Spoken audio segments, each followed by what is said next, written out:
Hello, everyone, and welcome. Today, we're going to be digging into a really pivotal moment in American history, one that's absolutely critical if you're studying public administration, the Great Society.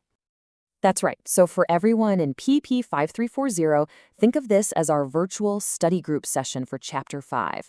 We're going to break down all the key ideas and really get a handle on why this explosive era of change completely reshaped the relationship between the government and the American people.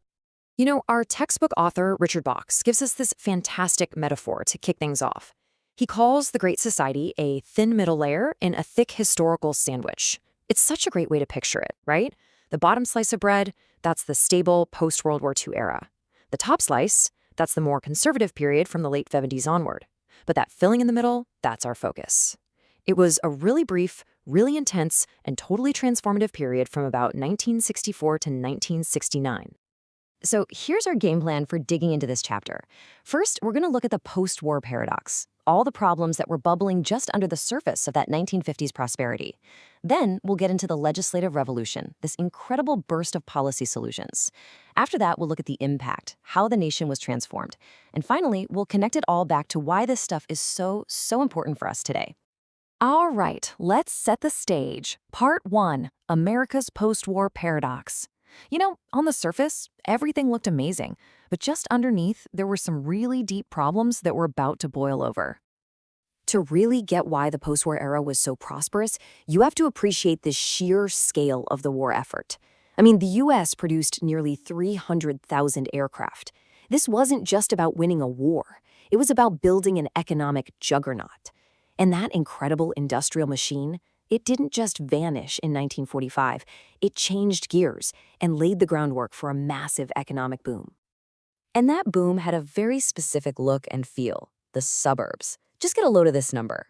Between 1948 and 1958, an incredible 11 million new homes were built. This was way more than just a construction project. It was a total societal shift. It cemented the whole idea of a big American middle class and really created the blueprint for the American dream we're still talking about. So the image we all have in our heads of the 1950s, it's kind of like a Leave It to Beaver episode, right? Happy families, growing paychecks, everyone getting along. But that's the paradox. That idealized picture just completely glossed over some very harsh realities. Legally enforced racial segregation, cities choked with smog. I mean, rivers were literally catching on fire, and this really suffocating pressure for everyone to act and think the same. So let's look a little closer at these three huge cracks in the foundation. First, you had systemic injustice. The Jim Crow system was way more than just separate water fountains. It was a brutal, oppressive system. People like Rosa Parks became these powerful catalysts for change. Second, the environment was in serious trouble. Rachel Carson's book Silent Spring was a bombshell. It totally exposed how pesticides like DDT were poisoning everything. And third, this idea of social conformity. Critics were really worried that this new suburban corporate lifestyle was just erasing individuality, creating what one writer called the organization man. All that pressure had to go somewhere, right? And that brings us to part 2, the legislative revolution. A really unique and very brief political window flew open that allowed for this incredible wave of change.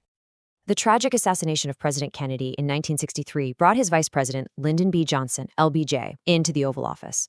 Now, LBJ was a master of the legislative process, and he saw this moment of national tragedy and political unity as a very small, very brief window of opportunity. He believed he had maybe 2 years, tops, to push through what he dreamed of as a second New Deal, a whole new set of laws to fix those big cracks in the foundation we were just talking about. And what happened next was, honestly, just a legislative sprint. I mean, look at this timeline. It's really breathtaking. In just a handful of years, Congress passed these huge, landmark bills on civil rights, voting rights, poverty, healthcare, education, housing, even public TV and radio. The pace of change was absolutely staggering.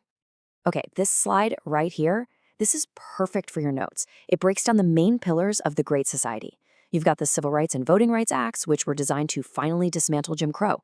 You've got the War on Poverty, which gave us programs like Head Start.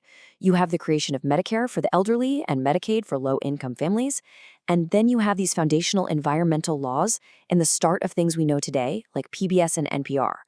Every single one of these dramatically grew the federal government's role in American life. So, what was the actual impact of all this legislation?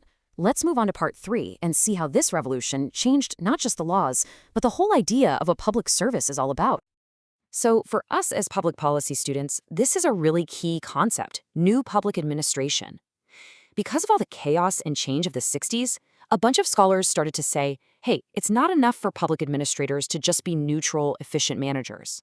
They argued that public professionals actually have a moral duty to actively promote what they called social equity, to directly help disadvantaged groups and fight injustice. This was a massive shift in how people thought about our field. But here's the million-dollar question, right? These programs were born in this really brief, chaotic, and often controversial time. So after that political window slammed shut and the country moved on, did any of it actually last? And this quote just brilliantly answers that question. Our textbook has this amazing, and totally true, story from a town hall meeting. A citizen, who was really angry about government spending, yelled out, "Keep your government hands off my Medicare." And the irony, of course, is that Medicare is a government program. It's one of the biggest cornerstones of the Great Society. It just goes to show how deeply these programs got woven into American life, so much so that people don't even think of them as government anymore. They just see them as something they're entitled to. And that brings us right to our final section, part 4. Why does any of this history from the 60s matter to us? Right here, right now. Well, just look at this list of things we pretty much take for granted today. The whole idea that the federal government should set rules for clean air and water, that's from the Great Society. Medicare and Medicaid, Great Society. Federal student loans that help so many of us afford college, you guessed it. Protections against discrimination, the fact that NPR and PBS exist, even Title IX, which completely revolutionized women's sports, all of it has its roots in this incredible, brief legislative explosion. So we'll end on this thought. What the Great Society really teaches us is that massive, world-changing policy shifts are possible, but they often need a unique and really short political window to actually happen. So the question for us as students and future public administrators is this: what are the huge issues of our time, from climate change to inequality, that are basically just waiting for their own brief window to finally open? That's the big lesson to take away from Chapter 5.